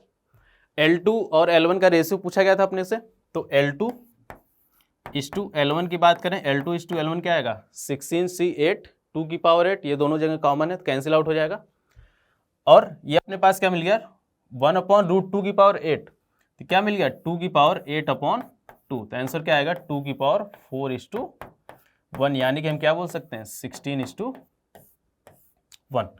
आइए एक बार ऑप्शंस की तरफ चलते हैं, तो हमारा ऑप्शंस कौन सा सही होगा, option D should be correct. Clear है। ऑप्शन चेक कर लेते हैं, ऑप्शन 4 यानी कि 16:1 शुड बी करेक्ट। आइए नेक्स्ट क्वेश्चन की तरफ मूव करते हैं। बच्चों जो अगला क्वेश्चन है वो बायनॉमियल एक्सपेंशन ही पूछा गया है, बट उसने लॉग इन्वॉल्व कर लिया है। तो हमारा सब टॉपिक यही था कि जो अदर फंक्शन है बायनॉमियल एक्सपेंशन में जो यूज हो रहे हैं, ट्रिग्नोमेट्री हो गया, लॉग हो गया, एक्सपोनेंशियल हो गया, इस टाइप के क्वेश्चन को कैसे डील करना है उसको देखना है। तो पिछला वाला जो क्वेश्चन देखा वहाँ पे ट्रिग्नोमेट्री फंक्शन उसने यूज कर रखा था, थीटा की रेंज दे रखी थी और हमें मैक्सिमम और मिनिमम वैल्यू पे कमेंट करवा लिया था उसने। ठीक है, इस क्वेश्चन की बात करें तो इस क्वेश्चन में आइए देखते हैं क्या दे रखा उन्होंने। क्वेश्चन दिया, let this sixth term in the binomial expansion, this binomial expansion हमको दे रखा है, और सिक्स्थ टर्म की वैल्यू, ये सबसे मतलब नहीं, ये सब कचरा लिखा हुआ है। सिक्स्थ टर्म की वैल्यू क्या दे रखी है उसने, 21, यानी कि इस बायनॉमियल एक्सपेंशन की सिक्स्थ टर्म की वैल्यू क्या है, 21। क्लियर है। और क्या बोला है, if the binomial coefficients of the second, third and fourth term, second, third and fourth terms का जो बायनॉमियल कोएफिशिएंट्स है उस वो क्या है, एक एपी का first, third and fifth term है किसी एपी का, then sum of squares of possible value of x. Clear है। क्वेश्चन देखने में इतना डरावना लग रहा है, 3 लाइन 4 लाइन का क्वेश्चन है, बच्चे एग्जाम में क्या करेगा, देख के छोड़ देंगे, जबकि क्वेश्चन में कुछ भी नहीं है। आप थोड़ा सा ये टर्म भी आपको लग रहा होगा बहुत कॉम्प्लिकेटेड है, आप बस थोड़ा सा ध्यान से देखो, क्लियरली लॉग की प्रॉपर्टी अप्लाई हो रही है। लॉग की प्रॉपर्टी क्या होती है, अगर किसी नंबर की पावर लॉग लिखा हुआ है, ठीक है, और उस लॉग का बेस भी क्या है, सेम नंबर है, तो इसकी वैल्यू क्या हो जाती है, लॉग के आर्गुमेंट के बराबर। ए की पावर लॉग भी बेस है, तो इसकी वैल्यू क्या होती है, बी। आप ध्यान से देखो यहाँ क्या लिखा हुआ, 2 की पावर लॉग 10 - 3 की पावर एक्स बेस 2, इसकी वैल्यू क्या हो जाएगी, सिंपली 10 - 3 की power x whole power 1/2। Clear. Similarly 2 की power x - 2 into log 3 base 2, बेटा लॉग के सामने x - 2 लिखा हुआ है तो ये 3 की पावर में चला जाएगा, तो क्या लिखा हुआ है, 2 की पावर लॉग 3 की पावर x - 2 बेस 2, यानी कि जो नंबर है और जो लॉग का जो बेस है वो दोनों क्या है, सेम है। सिंपली इसको भी हम क्या लिख सकते हैं, 3 की power x - 2/5 whole power m। Clear है। अब ये सिंप्लीफाई हो गया, 10 - 3 की पावर x की पावर 1/2 और 3 की पावर x - 2 की पावर 5 होल पावर m। हमें क्या बोला है, सिक्स्थ टर्म की वैल्यू क्या दे रखी है, 21, तो T6 फाइंड आउट करें तो T6 के लिए r की वैल्यू क्या होगी यहाँ पे 5, तो हम यहाँ से क्या लिख सकते हैं, MC 5, और 10 - 3 की पावर x की पावर n - r, तो हम यहाँ से क्या लिख सकते हैं, 10 - 3 की power x whole power m - power क्या था, m था, तो m माइनस 5/2, क्लियर। और 3 की पावर x माइनस 2 होल की पावर क्या 5, तो ये अपने पास क्या मिल जाएगा 3 की पावर x माइनस 2, इसकी वैल्यू क्या दे रखी है 21। ये तो 2 लाइन का मतलब हुआ, जो 2 लाइन का ये लिखा हुआ था क्वेश्चंस, उसके थ्रू हमने ये लिख लिया, क्लियर। नेक्स्ट क्वेश्चन, नेक्स्ट आगे पढ़ते हैं। क्या देखा है, if the binomial coefficients of the second term and second, third and fourth term, तो सेकेंड टर्म का बायनोमियल कोएफिशिएंट्स क्या होगा MC1, क्लियर। थर्ड टर्म का बायनोमियल कोएफिशिएंट्स क्या होगा MC2, क्लियर। और फोर्थ टर्म का बायनोमियल कोएफिशिएंट्स क्या होगा MC3। तो second, third and fourth term का बायनोमियल कोएफिशिएंट हमने लिख लिया, क्लियर। उसने बोला है कि ये किसी एपी का फर्स्ट टर्म, मान लो एक एपी है जिसका फर्स्ट टर्म हमने ए ले लिया, फर्स्ट थर्ड यानी कि थर्ड टर्म यानी कि ये क्या है a प्लस 2d, और ये फिफ्थ यानी कि ये क्या है a प्लस 4d, किसी एपी का first, third and fifth term को रिप्रेजेंट करता है। बेटा आपको एपी की प्रॉपर्टी याद होगी, जब भी किसी भी कोई भी सीरीज अरिथमेटिक सीरीज है यानी कि अरिथमेटिक प्रोग्रेशन है, अगर आप रेगुलर इंटरवल पे टर्म्स को सेलेक्ट करते हैं तो जो नई एपी बनती है वो भी क्या होती है एपी होती है। यानी कि हमने first, third and fifth term को चूज किया, ये जो सीरीज बनेगी MC1, MC2, MC3 ये भी क्या होंगे एपी में होंगे। तो यानी कि हम क्या बोल सकते हैं कि MC1, MC2 and MC3 should be in AP, clear. तो अगर एपी की प्रॉपर्टी यहाँ पे लगाएं तो एपी की प्रॉपर्टी क्या होगी ट्वाइस ऑफ मिडिल टर्म, यानी कि 2 टाइम्स MC2, ये किसके इक्वल होगा फर्स्ट और थर्ड टर्म के equal MC1 plus MC3, clear. कोई डाउट यहाँ से। अब इसको सॉल्व करके हम m की वैल्यू फाइंड आउट कर सकते हैं, तो आइए इसको सॉल्व करते हैं एक बार। इसको हम क्या लिख सकते हैं 2 into MC2 factorial m upon factorial m minus 2 into factorial 2, clear. MC1 की वैल्यू को क्या बोल सकते हैं MC1 की वैल्यू सिंपली m, MC3 की वैल्यू क्या होगी, इसकी वैल्यू हम क्या लिख सकते हैं factorial m upon factorial m minus 3 into factorial 3, clear है। बेटा यहाँ से 2 से 2 कैंसिल आउट हो जाएगा, और फैक्टोरियल m को हम क्या लिख सकते हैं m minus 1 into factorial m minus 2, factorial m minus 2 से factorial m minus 2 cancel out हो गया, अपने पास क्या बचा m प्लस, सिमिलरली यहाँ से m माइनस 1 और m माइनस 2 कॉमन कर लेंगे तो फैक्टोरियल m माइनस 3 बचेगा, उससे factorial m minus 3 cancel out हो गया, और नीचे था क्या फैक्टोरियल 3, उसकी वैल्यू क्या हो गई 6, क्लियर। तो m से m कैंसिल आउट हो गया, तो इधर क्या बच गया अपने पास m माइनस 2, और राइट साइड अपने पास क्या बचा m minus 1 m minus 2 upon 6, clear. बेटा इसको इधर ले आके कॉमन, अगर m माइनस 2 कॉमन कर लेंगे तो अपने पास क्या बचेगा 1 minus m minus 1 upon 6 equal to 0, clear. बेटा m minus 2 into 1 minus m minus 1 upon 6 की वैल्यू क्या है 0।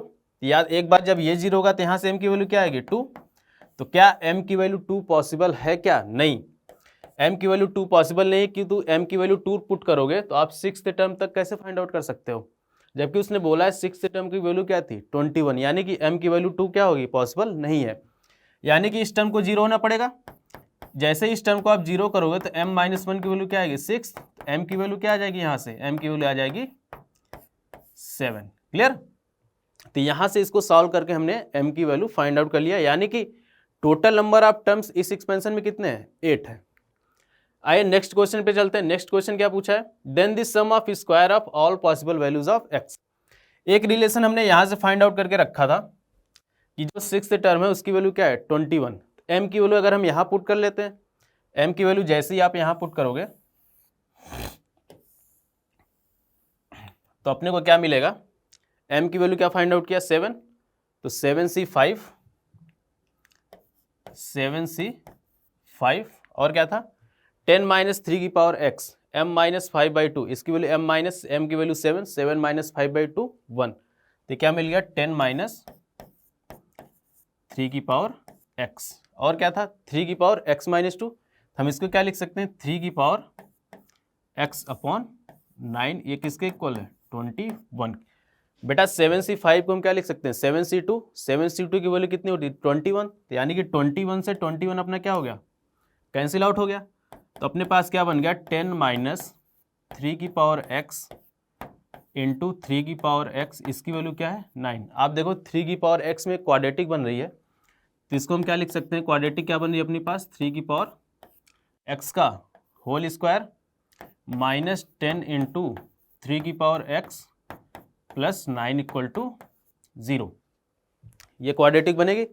जब आप इसको सॉल्व करोगे तो 3 की पावर x की दो वैल्यू मिलेगी, एक तो मिलेगी 3 की पावर x इक्वल टू 1, तो यानी कि 3 की पावर x इक्वल टू 1, एक बार मिलेगा 3 की पावर x इक्वल टू 9। जब 3 की पावर x इक्वल टू 1 है तो x की वैल्यू यहाँ से क्या मिलेगी x की वैल्यू 0 मिलेगी, और जब 3 की पावर x इक्वल टू 9 है तो x की वैल्यू यहाँ से क्या मिलेगी x की वैल्यू 2 मिलेगी। तो क्वेश्चन हमसे क्या पूछा था all possible values of x, sum of square of all possible values of x।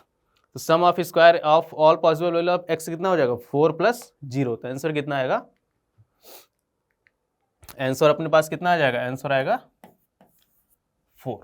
Clear, समझ में आ गया सबको, तो आंसर क्या आएगा 4। तो बच्चों नेक्स्ट क्वेश्चन की तरफ मूव करते हैं। अगला जो सब टॉपिक है problem based on binomial expansion with bracket to bracket multiplication. आइए देखते हैं इस टाइप के सब टॉपिक से किस टाइप के क्वेश्चन पूछे गए। बच्चों इसका जो फर्स्ट क्वेश्चन हमारा है द कोफिशिएंट्स ऑफ x की power 4 in the expansion of 1 plus x square plus x cube की पावर 6। क्लियर, हमें x की पावर 4 का कोफिशिएंट्स पूछा है इस एक्सपेंशन में। आइए देखते हैं इसको कैसे सॉल्व करेंगे। बेटा ये 1 प्लस एक्स लिखा हुआ, अगर इन दोनों में से एक्स स्क्वायर कॉमन कर लें तो यहाँ से क्या बनेगा एक्स स्क्वायर, जैसे ही कॉमन करोगे क्या बनेगा 1 प्लस एक्स। तो अपने पास ये क्या बन जाएगा 1 प्लस एक्स की पावर 6, और यहाँ पे क्या बनेगा 1 प्लस एक्स स्क्वायर की पावर 6। क्लियर, इन दोनों में से आप x square plus x cube, यहाँ से एक्स स्क्वायर कॉमन करोगे तो क्या बनेगा 1 plus x, further 1 plus x common कर लेंगे तो 1 plus x into 1 plus x square. इसको हम क्या लिख सकते हैं 1 प्लस एक्स की power 6 into 1 plus x square की पावर 6। अब इन दोनों में हमें x की पावर 4 का कोफिशिएंट बताना है। तो बेटा अगर 1 प्लस एक्स की पावर 6 को हम थोड़ा सा एक्सपेंड करके लिखें तो हम क्या लिख सकते हैं 6c0 plus 6c1 into x plus 6c2 into x square plus 6c3 into x cube plus 6c4 into x की पावर 4। हमें x की पावर 4 से ही मतलब था, x की पावर 4 का कोफिशिएंट पूछा था, तो हमने x की पावर 4 तक एक्सपेंशन कर लिया। क्या लिख सकते हैं 6c0 6c1 into x 6c2 into x square 6c3 into x cube plus 6c4 into x की पावर 4। इसका एक्सपेंशन करेंगे तो अपने पास क्या आएगा 6c0 plus 6c1 into x square plus 6c2 into x की पावर 4। क्लियर, तो हमें x की पावर 4 से ही मतलब था, इसके बाद जाओगे तो पावर क्या हो जाएगी और बढ़ती जाएगी, तो हमें x की पावर 4 तक ही एक्सपेंशन किया। क्लियर, अब आप जब इन दोनों को मल्टीप्लाई करोगे देखो x की पावर 4 कहाँ कहाँ बन रहा है, या तो जब 6c4 6c2 से मल्टीप्लाई हो जाए तो x की पावर 4 का कोफिशिएंट्स आएगा। अगर हम बात करें कोफिशिएंट्स ऑफ x की पावर 4 की तो हमें क्या मिलेगा 6c4 into 6c2। Clear, plus एक तो 6 देखो 6c1, अब यहाँ पे एक्स क्यूब, अगर ये यहाँ पे x का कोफिशिएंट क्या है 6c1, तो x की पावर 4 होने के लिए यहाँ 6c3 होना चाहिए, तो 6c3 है नहीं, तो इसका यहाँ से x की पावर 4 का कोफिशिएंट नहीं मिल पाएगा। क्लियर, और 6c2 इंटू एक्स स्क्वायर, ये चीज किससे मल्टीप्लाई हो जाए 6c1 इंटू एक्स स्क्वायर से, तो हमें क्या मिल गया 6c2 into 6c1। Clear, x की पावर 4 का कोफिशिएंट क्या मिल जाएगा 6c2 इंटू 6c1। और क्या पॉसिबिलिटी है x की पावर 4 का कोफिशिएंट मिलने के, एक बार जो यहाँ से x की पावर 4 का कोफिशिएंट है वो इसके कांस्टेंट टर्म से मल्टीप्लाई हो जाए, तो यहाँ से क्या मिल जाएगा 6c4 इंटू 6c0। और कोई पॉसिबिलिटी दिख रही क्या जहाँ से x की पावर 4 का कोफिशिएंट मिल सके, नहीं दिख रही सर। यहाँ का कांस्टेंट टर्म यहाँ के x की पावर 4 से मल्टीप्लाई हो गया, हमने नोट डाउन कर लिया। यहाँ पे x की पावर 1 थी, यहाँ पे x की पावर 3 का कोफिशिएंट बनने के चांस नहीं है, x की पावर 3 नहीं आएगा, तो इससे पॉसिबिलिटी नहीं है। 6c2 एक्स स्क्वायर से मल्टीप्लाई हो जाए, उसको हमने नोट डाउन कर लिया। एक्स की पावर 3, एक्स की पावर 4 तभी बन पाएगा जब यहाँ पे एक्स की टर्म हो। एक्स की टर्म यहाँ पे नहीं थी, तो यहाँ ये भी एक्स की पावर 4 का कोएफिशिएंट नहीं बना पाएगा। यहाँ का एक्स की पावर 4 इसके कांस्टेंट टर्म से मल्टीप्लाई हो जाए तो एक्स की पावर 4 का कोएफिशिएंट बन जाएगा। क्लियर? अब इसको सिंप्लीफाई करना फर्दर, तो इसको सिंप्लीफाई करोगे 6c 0 की वैल्यू क्या हो जाएगी 1, और 6c 2 की वैल्यू 6 इंटू 5/2 यानी कि 15, प्लस 6c2 की वैल्यू 15 इंटू 6c1 की वैल्यू 6, 6c4 को हम क्या लिख सकते हैं further, NCR equal to NC n minus r, तो क्या मिल जाएगा 6c2, तो 6c2 की वैल्यू क्या होगी 15 इंटू 1, तो आंसर क्या आ जाएगा अपने पास 90 प्लस 30, तो आंसर क्या मिल गया 120, यानी कि x की पावर 4 का जो कोएफिशिएंट्स होगा वो कितना होगा 120 होगा। जेईई मेंस 2020 का क्वेश्चन था, आंसर क्या आएगा 120। क्लियर है? तो नेक्स्ट क्वेश्चन पे मूव करते हैं बच्चों। अगला जो क्वेश्चन अपने के पास, द कोएफिशिएंट्स ऑफ x की पावर 256, x की पावर 256 का कोएफिशिएंट बताना है किसमें, in the expansion of 1 minus x की power 101 into x square plus x plus 1 की पावर 100। ये जो दो ब्रैकेट दिए रखे हैं इसमें से हमें x की पावर 256 का कोएफिशिएंट बताना है। कैसे करेंगे भाई? आप थोड़ा सा दिमाग पर जोर डालो, थोड़ा सा ध्यान दो, तो क्या लिखा हुआ 1 माइनस एक्स की पावर 101, हम क्या इसको ऐसे लिख सकते हैं क्या 1 minus x into 1 minus x की पावर 100 लिख सकते हैं, कोई प्रॉब्लम नहीं। फर्दर क्या लिखा हुआ है 1 प्लस एक्स स्क्वायर की पावर 100। क्लियर है? तो बेटा हम यहाँ से क्या लिख सकते हैं 1 माइनस एक्स, और ये देखो 1 a minus b a square plus b square plus a b, तो a cube minus b cube का फॉर्मूला बन रहा है क्या, तो यहाँ से हम क्या लिख सकते हैं 1 माइनस एक्स क्यूब की पावर 100, कोई प्रॉब्लम।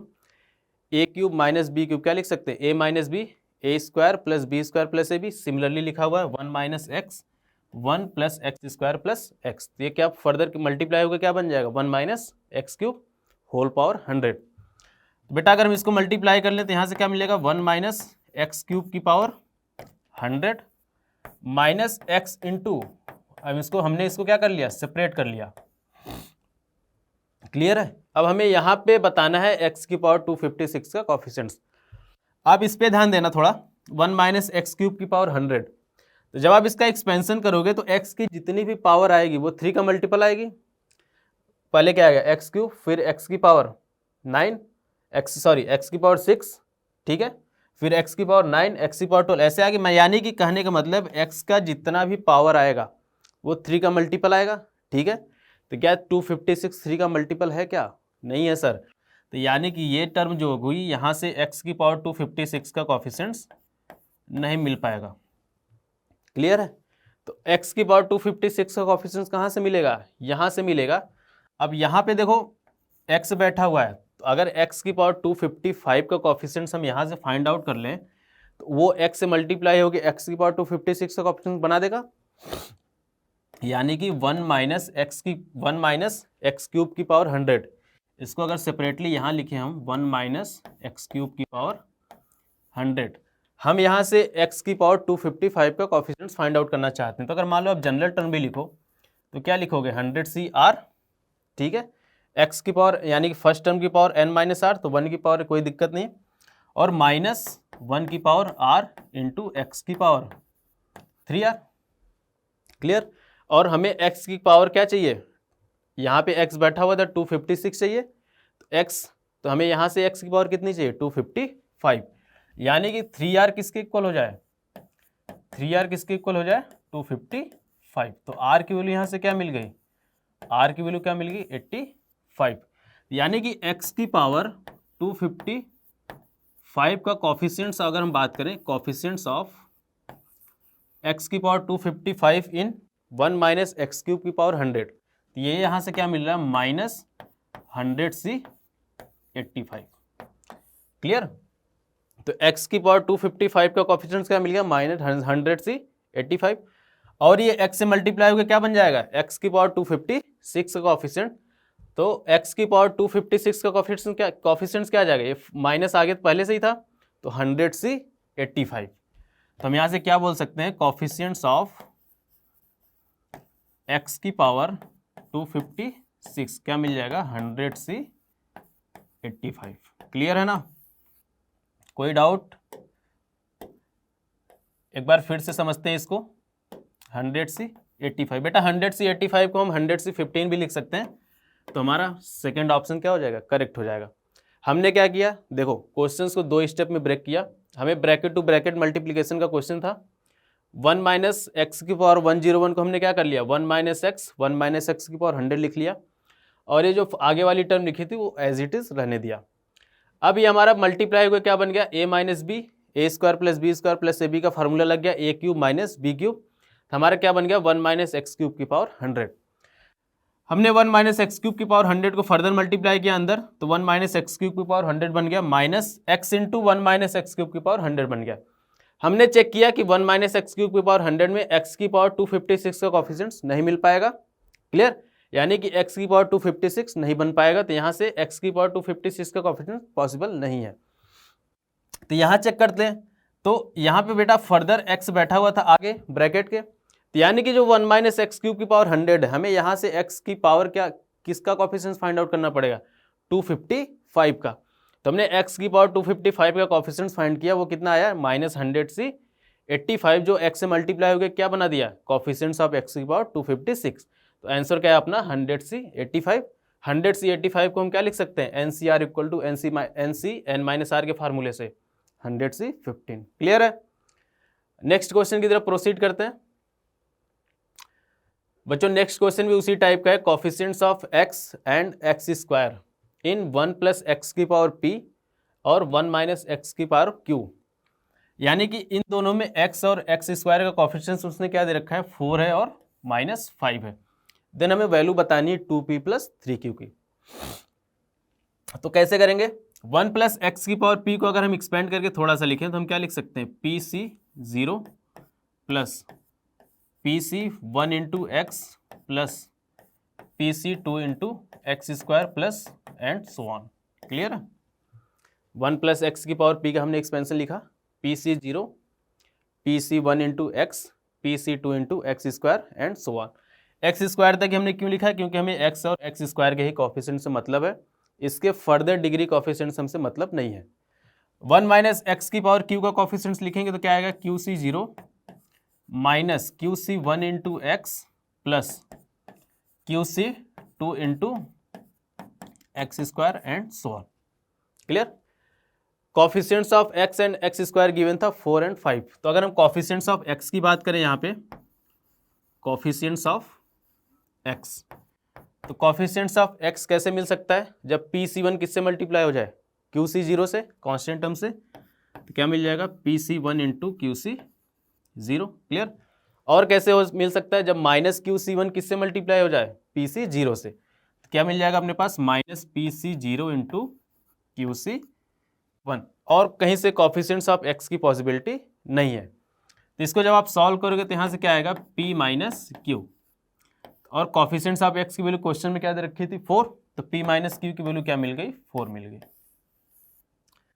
क्लियर है, अब किसकी बात करनी है, कोफिशिएंट्स ऑफ एक्स स्क्वायर। अगर हम कोफिशिएंट्स ऑफ एक्स स्क्वायर की बात करें तो कोफिशिएंट्स ऑफ एक्स स्क्वायर की पॉसिबिलिटी क्या क्या है, जब यहाँ से एक्स स्क्वायर का कोफिशिएंट्स इसके कांस्टेंट टर्म से मल्टीप्लाई हो जाए, यानी कि PC2 इंटू QC0। क्लियर, और यहाँ का x का कोफिशिएंट्स यहाँ के x के कोफिशिएंट से मल्टीप्लाई हो जाए, तो यहाँ से क्या हो जाएगा, minus PC1 into QC1 plus, और क्या पॉसिबिलिटी है, इस टर्म का कांस्टेंट टर्म इस टर्म के एक्स स्क्वायर से मल्टीप्लाई हो जाए, तो एक्स स्क्वायर का कोफिशिएंट्स मिल जाएगा। क्या मिल जाएगा अपने पास, PC0 इंटू QC2। और कोई पॉसिबिलिटी है क्या, और कोई पॉसिबिलिटी नहीं है सर। तो इसको सिंप्लीफाई करते हैं थोड़ा सा, तो कोफिशिएंट्स ऑफ एक्स स्क्वायर की बात करें तो PC2 इंटू QC0 की वैल्यू 1, तो PC2 को क्या लिख सकते हैं, P minus 1 divide by 2। Clear, minus PC1 QC1, इसको सिंप्लीफाई करेंगे तो कितना आएगा, minus P into Q plus क्या लिखा था, PC0 QC2, तो QC2 को लिखेंगे तो क्या आएगा, Q माइनस 1 डिवाइड बाई 2। इसकी वैल्यू क्या गिवन थी अपने को, माइनस क्लियर है। तो हमें मतलब दो इक्वेशन मिला, एक तो p minus q equal to 4, दूसरा इक्वेशन मिला p, ये वाला इक्वेशन। इन दोनों के इक्वेशन को सॉल्व करके p और q की वैल्यू फाइंड आउट करनी है, ठीक है। तो आइए इसको सिंप्लीफाई करते हैं। इसको कैसे लिख सकते हैं, यहाँ से क्या आएगा p स्क्वायर माइनस p, 2 का एलसीएम ले लेते हैं, माइनस 2pq, क्लियर है, plus q square minus q equal to minus 10। बेटा कुछ लोग करेंगे कि यहाँ से p की वैल्यू उठा के 4 प्लस p की वैल्यू क्या आएगी 4 प्लस q, यहाँ पुट करेंगे, उससे लेंदी हो जाएगा, वो सब नहीं करना है। आप यहाँ से देखो p square plus q square minus 2pq, ये क्या बनता दिख रहा है, p माइनस q का होल स्क्वायर बनता दिख रहा है क्या, क्लियर है। और माइनस q यहाँ से माइनस कॉमन कर लोगे तो क्या आएगा p plus q equal to minus 10। तो आप यहाँ से देखो p माइनस q की वैल्यू डायरेक्ट पुट कर सकते हो, p माइनस q की वैल्यू हमने क्या फाइंड किया 4, तो यहाँ से क्या आएगा 16 प्लस 10 इक्वल टू क्या आ गया p प्लस q, यानी कि p प्लस q की वैल्यू हमने क्या फाइंड आउट कर ली, p प्लस q की वैल्यू कितनी आ गई 26। इसको इक्वेशन नंबर सेकंड नाम दे दिया हमने, है ना। इसको इक्वेशन फर्स्ट नाम दे दो। तो जब फर्स्ट और सेकंड ऐड करोगे तो कितना आएगा, फर्स्ट और सेकंड ऐड करोगे तो q से q कैंसिल होगा, तो 2p की वैल्यू कितनी आएगी अपने पास 30, क्लियर। यानी कि p की वैल्यू क्या आ जाएगी 15, तो p की वैल्यू क्या आ गई 15, p की वैल्यू यहाँ पुट कर लो तो q की वैल्यू क्या आ जाएगी 26 माइनस 15, 6 5 11 आ जाएगी, क्लियर। तो p की वैल्यू क्या मिल गई 15, q की वैल्यू क्या मिल गई 11। हमसे पूछा क्या था 2p प्लस 3q, तो 2p की वैल्यू कितनी थी 13 और 3q की वैल्यू 33, तो आंसर कितना आएगा अपने पास 63, यानी कि A option should be correct, clear है। नेक्स्ट क्वेश्चन की तरफ मूव करते हैं। बच्चों अगला जो क्वेश्चन हमारा बायनॉमियल एक्सपेंशन के एप्लीकेशन बेस्ड है, जिससे काफ़ी क्वेश्चन पिछले 5 सालों में पूछे गए हैं, यानी कि रिमाइंडर प्रॉब्लम और डिविजिबिलिटी प्रॉब्लम से ढेर सारे, यानी कि भर भर के क्वेश्चंस आपके जेईई मेंस के एग्जामिनेशन में पिछले 5 सालों में पूछे गए हैं। इस सब टॉपिक को ध्यान से समझते हैं। इसका फर्स्ट क्वेश्चन अपने पास क्या है, the number of elements in this set.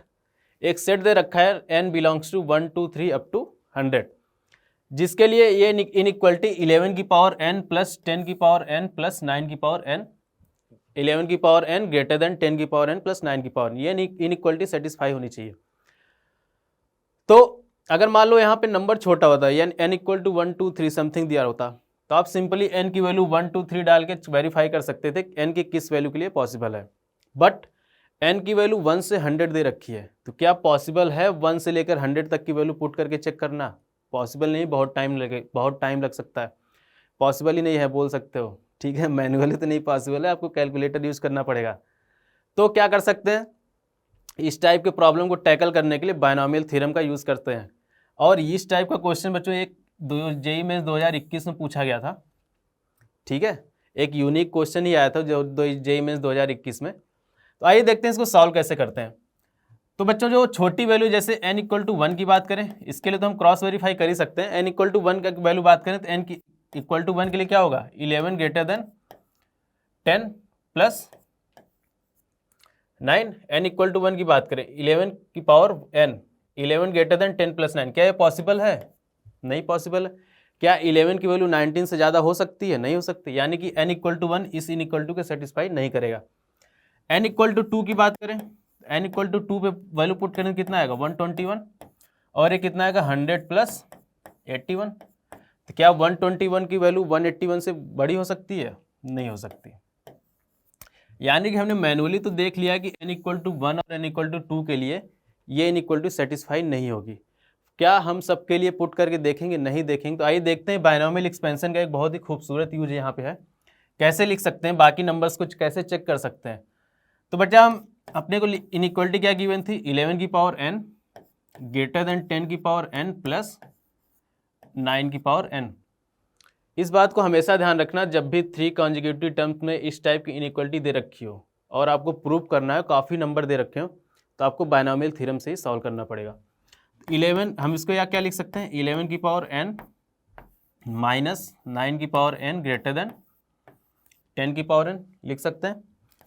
11 की पावर n को हम क्या लिख सकते हैं 10 प्लस 1 की पावर n, और 9 की पावर n को क्या लिख सकते हैं, 10 माइनस 1 की पावर n ग्रेटर देन 10 की पावर n, ठीक है। अब ये क्या लिखा हुआ है, x प्लस ए की power n minus x minus a की पावर n। इसको जब एक्सपेंड करोगे अपने पास क्या आएगा, 2 टाइम्स NC, सारे माइनस लिखा हुआ तो सारे इवन सफिक्स वाले क्या हो जाएंगे, कैंसिल आउट हो जाएंगे, तो ऑड वाले बचेंगे। NC1 10 की power n minus 1 plus NC3 10 की power n minus 3 plus NC5 10 की power n minus 5 plus and so on, clear, greater than 10 की पावर n, क्लियर है। तो हमने n की वैल्यू 1 के लिए चेक कर लिया, n की वैल्यू इक्वल टू 2 के लिए चेक कर लिया। n इक्वल टू 3 की बात करें, बेटा जब n इक्वल टू 3 की बात करोगे तो एक्सपेंशन कहाँ तक जाएगा, NC3 तक। n की वैल्यू 3 की बात करें, n की वैल्यू 3 पे चेक करते हैं, तो n की वैल्यू 3 पे क्या होगी, 3C1 इंटू 10 स्क्वायर यानी कि 100, तो कितना आएगा, 3C1 इंटू 100 प्लस 3C3, इसकी वैल्यू क्या आ जाएगी 1, और 10 की पावर 3 माइनस 3 0, तो कितना आएगा 1 आएगा। और ये ग्रेटर देन क्या होगा, 10 की पावर 3, 10 की पावर 3 यानी कि 1000। आइए इसके लिए चेक करते हैं एक बार, तो ये कितना होगा 300,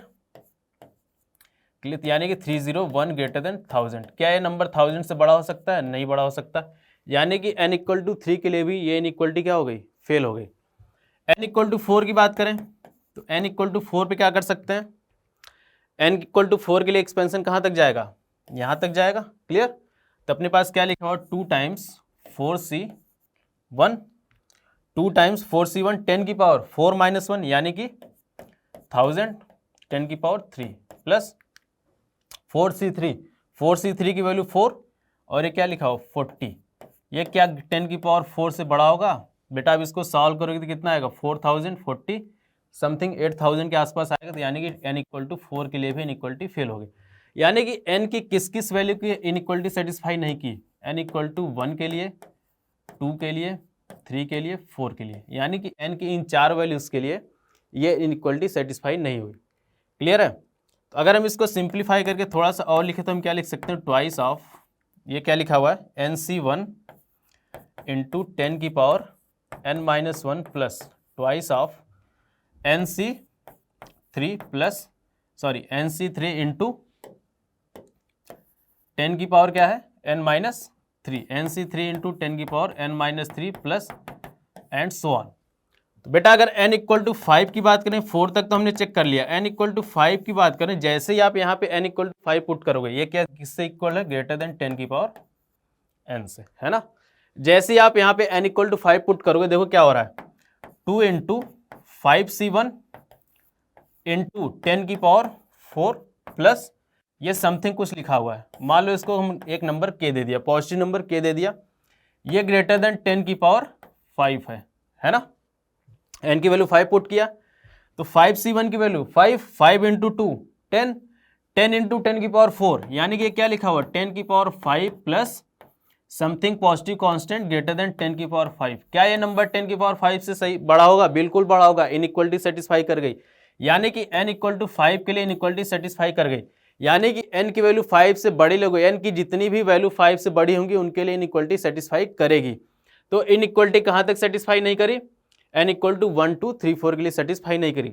क्वेश्चन क्या पूछा, number of elements in the set जिसके लिए ये इनइक्वलिटी सेटिस्फाई करे। तो नंबर ऑफ एलिमेंट्स क्या कहोगे, नंबर ऑफ एलिमेंट्स की बात करें, टोटल नंबर ऑफ एलिमेंट्स जिसके लिए ये इनइक्वलिटी सेटिस्फाई करेगी, सिर्फ 4 वैल्यू के लिए सेटिस्फाई नहीं करी, n इक्वल टू 1 2 3 4 कितने के लिए सेटिस्फाई करेगी, 96। तो टोटल नंबर ऑफ एलिमेंट्स कितने हो जाएंगे 96, क्लियर। तो आइए एक बार ऑप्शन चेक कर लेते हैं, 96 is the right answer, clear है। तो चलिए मूव करते हैं नेक्स्ट क्वेश्चन की तरफ। बेटा नेक्स्ट क्वेश्चन हमारा डिविजिबिलिटी प्रॉब्लम पे है, रिमाइंडर थ्योरम पे है, तो इस टाइप्स के क्वेश्चंस काफी पूछे जाते हैं, है ना। क्वेश्चन क्या है, if the remainder when x is divided by 4, x एक नंबर है जिसको 4 से डिवाइड करते हैं तो रिमाइंडर क्या आता है 3 आता है। तो हम यहाँ से क्या लिख सकते हैं, x की वैल्यू क्या होगी 4k plus 3, k is the quotients, x को हमने 4 से डिवाइड किया, 3 रिमाइंडर आया, तो कोसेंट्स हमने क्या ले लिया k, तो x को हम क्या लिख सकते हैं 4k प्लस 3। तो हमसे क्वेश्चन क्या पूछा है, then the remainder when 220, 2020 plus x की power 2022 is divided by 8। Clear है? ये वैल्यू एक्स की सारी वैल्यू के लिए सेटिस्फाई करेगा? बिल्कुल करेगा सर। तो हमने क्या किया, देखो कुछ लोग क्या करेंगे, एक्स की वैल्यू 4k + 3 यहाँ पे पुट करेंगे, फिर इसको मैनिपुलेट करेंगे एक्स के मल्टीपल 8 के मल्टीपल में, क्योंकि डिवाइड 8 से करना है, 8 के मल्टीपल में मैनिपुलेट करेंगे, वो थोड़ा सा लेंदी हो जाएगा। मेरा क्या मानना है, मैं क्या सोचता हूँ, देखो एक्स एक कोई नंबर है जिसको 4 से डिवाइड करने पे 3 रिमाइंडर आता है, एक्स सारी वैल्यू के लिए सेटिस्फाई करेगा। तो हमने एक्स की लीस्ट वैल्यू ले लिया, हमने सपोज कर लिया एक्स की वैल्यू हमने 3 एज्यूम कर लिया, तो 3 को 4 से डिवाइड करोगे तो रिमाइंडर कितना आएगा, 3। तो ये x की सारी वैल्यू के लिए सेटिस्फाई करेगा, तो 3 के लिए भी करेगा। तो हम 3 के लिए रिमाइंडर फाइंड आउट कर लेते हैं। तो हमें क्या मिलेगा, 2020 प्लस, अब हमारा एक्सप्रेशन क्या बन गया, प्लस 3 की पावर 2022। हमें इसमें रिमाइंडर फाइंड आउट करना है, जब इसको 8 से डिवाइड करें तो हमारे पास क्या बन गया, 2023 होल पावर 2022। अब क्वेश्चन हमारा क्या बन गया, इस नंबर को हमें 8 से डिवाइड करना है, तो हमें बताना है रिमाइंडर क्या होगा। क्लियर? तो इस नंबर को हम थोड़ा मैनिपुलेट करते हैं 8 के मल्टीपल में, तो हम इसको क्या लिख सकते हैं, 2023 को 2024 माइनस 1 की पावर 2022। क्लियर है? तो इस नंबर को x प्लस ए की पावर n यानी कि x माइनस ए की पावर n उससे एक्सपेंड करेंगे तो अपने पास क्या आएगा, 2020 C0।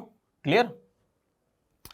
क्लियर है ना? -1 की पावर 2022, तो -1 की पावर 2022, ठीक है, प्लस 2022 C1 और क्या आएगा 2024, है ना, एंड सो ऑन। बेटा इससे आगे के टर्म देखो, इससे आगे के जितने भी टर्म है तो वहाँ पे क्या आ रहा है, 2024, एक नंबर 2024 आ रहा है, इसके अगला वाला टर्म क्या आएगा, 2024 का होल स्क्वायर। तो यानी कि सब में 2024 आ रहे हैं, जो कि क्या है 8 से डिविजिबल है, यानी कि इसके बाद जितने भी नंबर है वो क्या है 8 से डिविजिबल है। तो हम इसको क्या लिख सकते हैं, 8p + 1 लिख सकते हैं। क्या ये नंबर क्या है, यहाँ ये नंबर क्या बच रहा है 1, इसके बाद के जितने भी नंबर हैं वो 8 से डिविजिबल है, हम यहाँ पे क्या बोल सकते हैं, डिविजिबल बाई 8, है ना। तो हमने इसको क्या लिख लिया, 8p + 1। जब आप इसको 8 से डिवाइड करोगे तो रिमाइंडर क्या आएगा, रिमाइंडर क्या आ रहा है, 1 आ रहा है। क्लियर? तो रिमाइंडर अपना इसमें आंसर क्या आएगा, 1 आएगा। तो आइए अगले सवाल की तरफ चलते हैं। बच्चों नेक्स्ट क्वेश्चन क्या है, इसमें भी हमें रिमाइंडर ही फाइंड आउट करना है ना। और क्वेश्चन क्या देखा, 5th root of a number x is 12, 5th root of a number x is 12। तो हम यहाँ से क्या बोल सकते हैं, x की वैल्यू क्या होगी, 12 की पावर 50। कोई दिक्कत किसी को नहीं? क्लियर है ना। और 50th root of another number y is 18, तो 15th root of another number y is 15, y की वैल्यू क्या होगी, 18 की पावर 15। कोई प्रॉब्लम नहीं? तो हमें बताना है then the remainder obtain on dividing x + y by 25। तो अगर x + y की बात करें तो x + y को हम क्या लिख सकते हैं, x + y की वैल्यू यहाँ से क्या मिलेगी, 12 की पावर 50 प्लस 18 की पावर 50। हमें इसको रिमाइंडर फाइंड आउट करना है जब इस नंबर को 25 से डिवाइड करते हैं।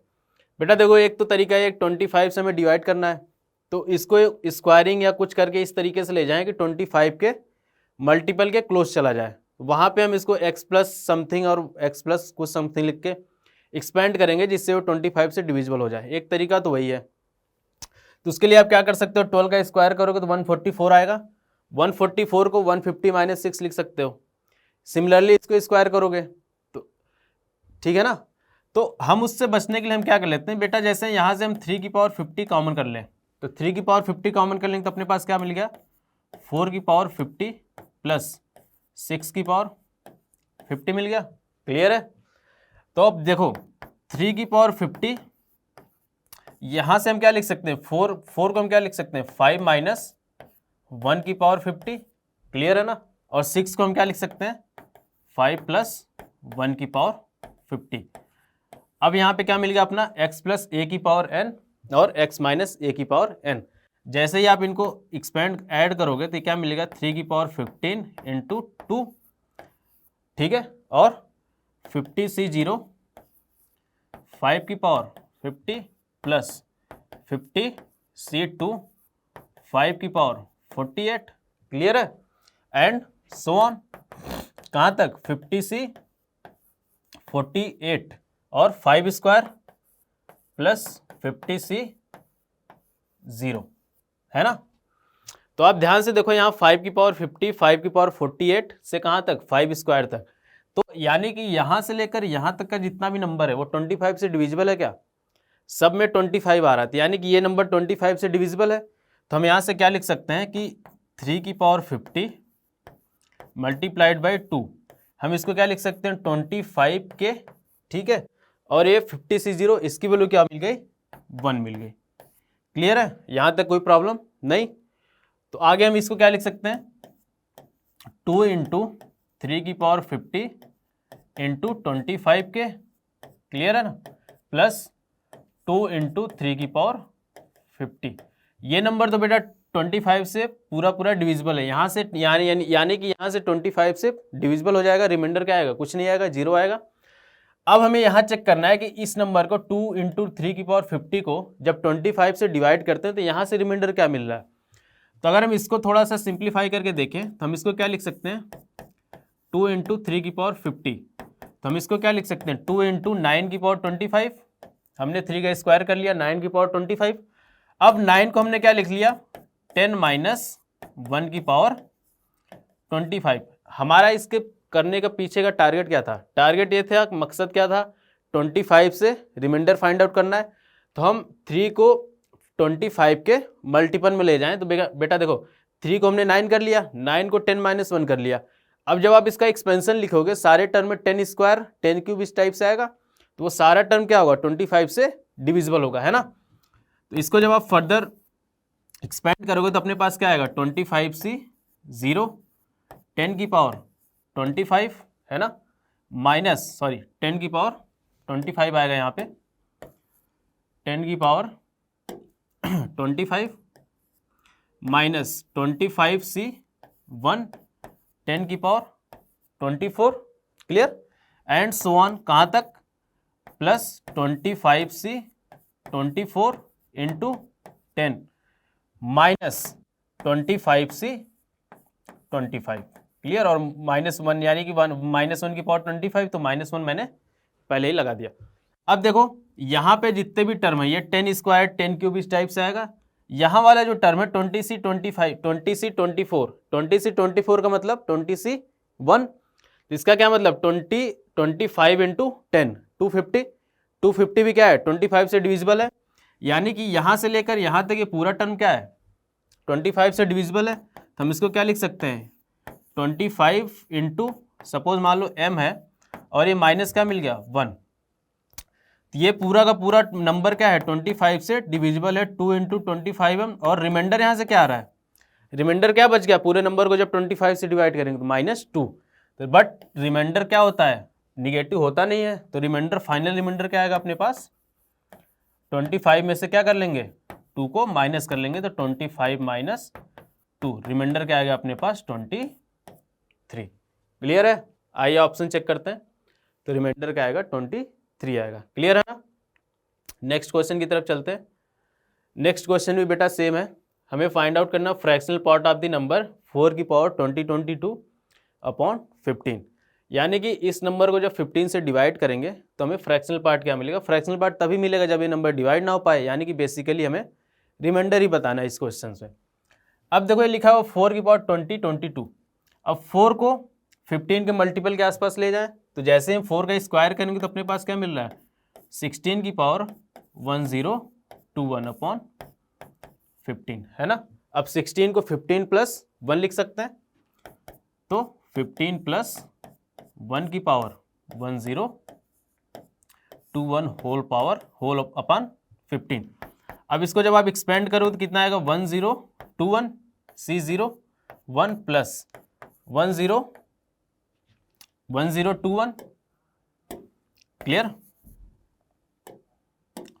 1021 C1 इंटू 15, क्लियर है ना, 1021 C0 into 1 plus 1021 C1 into 15, ऐसे ही क्या आएगा आगे क्या आएगा 1021 C2 into 15 square and so on.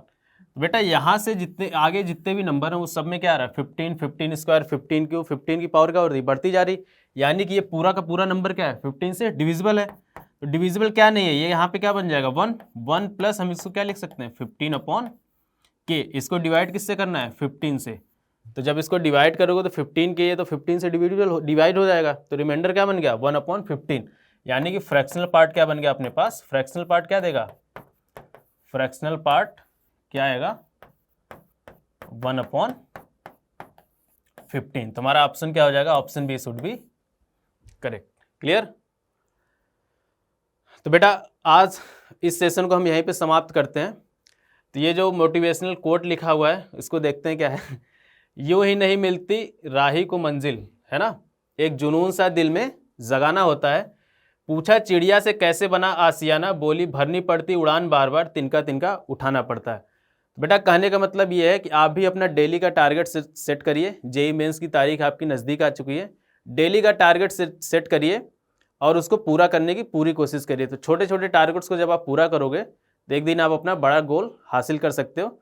उसके लिए आप अपने जुनून से, मेहनत से अपनी तैयारी में पूरी तरीके से लगे रहिए। All the best, thank you.